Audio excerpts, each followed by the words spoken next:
legends never die. When the world is calling you, can you hear them screaming out your name? Salam Rahayu Sabung Dumadi, Sampurasun, Wilujeng Sumping. Jangan lupa like, share, subscribe, dan komentarnya. Hatur nuhun.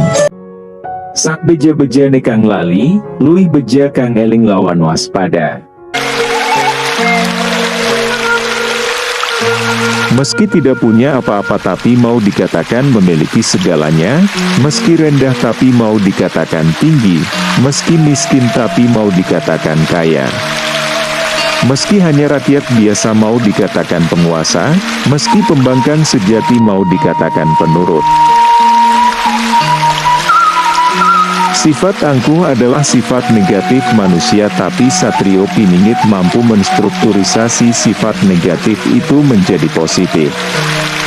Oleh karena dia merubahnya menjadi positif, maka Satrio Piningit menjadikan semua itu sebagai motivasi dirinya agar dia bisa membuktikan kebenarannya bahwa dia memang memiliki segalanya, dia memang kaya, dia memang berkuasa. Dia membangkang kepada orang yang melakukan kesalahan, tapi dia menurut kepada orang yang bertindak benar. Sadar akan dirinya sebagai seorang yatim, Satrio Piningit sejak kecil dikenal sebagai pekerja keras, tidak suka berdiam diri apalagi tidur-tiduran atau bermalas-malasan. Dia tidak suka rutinitas, dia suka dengan perubahan, karena itu dia suka dengan tantangan. Semakin besar tantangan semakin dia sukai karena perubahan yang dihasilkan akan lebih banyak meski semua itu harus dia lalui dengan penuh kesabaran. Satrio Piningit adalah seorang penyabar yang terbaik. Dia bisa memperlihatkan senyum simpatiknya meski hatinya tersinggung pahit. Sifat sabar Satrio Piningit hanya kamuflase saja guna menutupi sifatnya yang suka membalas. Siapapun yang menyakitinya akan dibalasnya tanpa ampun melebihi rasa sakit yang pernah dia rasakan. Ini berlaku kepada semua orang, tanpa kecuali termasuk saudara sendiri. Konsep keadilan menurut paham Satrio Piningit adalah apabila dia sudah melakukan pembalasan yang setimpal. Sebagai anak dewa yang lahir dari rahim perempuan Jawa, meskipun dia memiliki sifat sebagai seorang laki-laki maskulin, akan tetapi Satrio Piningit memiliki satu kelemahan utama. Kelemahannya inilah yang membuktikan bahwa dia bukan seorang dewa. Satrio Piningit sangat takut kepada ibunya. Dia takut tidak masuk surga, karena kata orang surga itu berada di bawah telapak kaki ibu. Meski ibunya salah tapi dia tetap saja menurut kemudian pelan-pelan merubahnya. Meski ibunya sudah marah besar dengan menghardik dan memukulnya tapi dia tetap diam saja memasang badannya kemudian pelan-pelan dia membuat lawakan kecil agar ibunya tersenyum. Senyum ibunya adalah hadiah terindah bagi dirinya.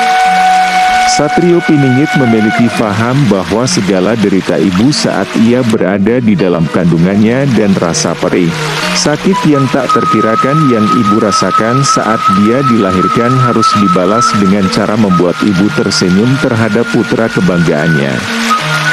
Balasan itu sudah cukup setimpal untuk menebus derita dan rasa sakitnya.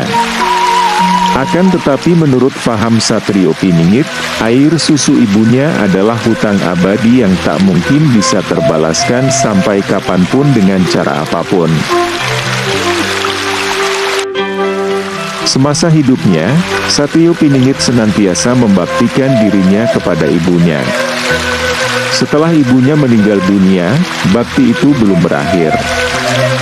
Bakti Satrio Piningit diaplikasikan ke dalam baktinya kepada Ibu Pertiwi yang didominasi oleh keturunan bangsa-bangsa tanah Jawa sebagai asal-muasal leluhur ibunya, leluhur Satrio Piningit. Saat ini Ibu Pertiwi merasakan derita. Bangsa Indonesia menderita. Bencana terjadi di mana-mana. rakyat susah makan. Rakyat tidak merasa nyaman. Banyak amarah. Banyak kejengkelan. Mungkin juga banyak kebencian. Semua itu Ibu Pertiwi merasakannya. Ibu Pertiwi tidak menangis. Ibu Pertiwi tetap sabar, karena Ibu Pertiwi tahu bahwa dia sedang hamil. Memang segalanya terasa tidak enak, jika ibu tengah mengalami masa ngidamnya. Ibu Pertiwi tahu bahwa janin yang ada di dalam kandungannya adalah pemimpin besar dunia. Janin itu masih bersembunyi di dalam kandungan Ibu Pertiwi. Dia masih terpingit dalam kandungan Ibu Pertiwi. Kelak, apabila telah terjadi goro-goro yang amat dahsyat, sakit yang sangat menyakitkan, darah berceceran di mana-mana dan banjir darah, maka itulah tandanya, itulah masa Ibu Pertiwi melahirkan putra tunggalnya. Putra kebanggaannya.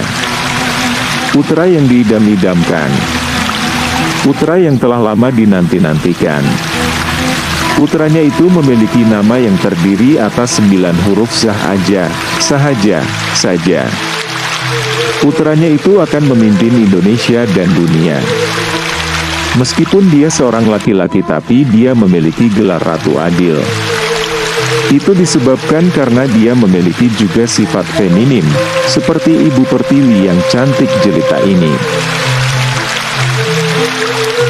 Sifatnya itu adalah karena dia akan memerintah dengan penuh kelembutan, penuh kasih dan penuh sayang. Bangsa Indonesia akan merasa seperti berada di surga. Merasa tentram, teduh, damai, segalanya tersedia dan disediakan. Karena itulah bangsa-bangsa lain melirik Indonesia dan ingin tinggal di Indonesia. Dan putra Ibu Pertiwi akan berkata, datanglah kemari semua, kita wujudkan persatuan kita, persatuan Indonesia. Aku adalah pemimpin kalian dengan mengedepankan kemanusiaan yang adil dan beradab. Kita semua adalah hamba Tuhan di bawah panji ketuhanan yang Maha Esa. Bendera kemerdekaan kita adalah merah putih. Lagu kebangsaan kita adalah Indonesia Raya.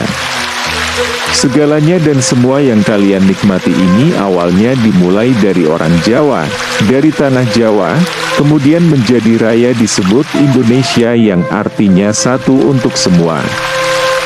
Dan Ibu Pertiwi yang cantik jelita dengan keluguannya berkata, semua dapat terjadi seperti ini karena putraku takut tidak masuk surga. Karena bapaknya adalah dewa, maka bapaknya buat surga di muka bumi ini agar putraku merasa senang dan bahagia. Kesenangan dan kebahagiaan putraku adalah kesenangan dan kebahagiaan kita semua. Indonesia, satu untuk semua. Itulah keadilan. Sak beja-beja nekang lali, luih beja kang eling lawan waspada. Salam Rahayu Sagung Dumadi, Sampurasun. Jangan lupa like, share, subscribe, dan komentarnya. Hatur nuhun. Legends never die when the world is calling you. Can you hear them scream?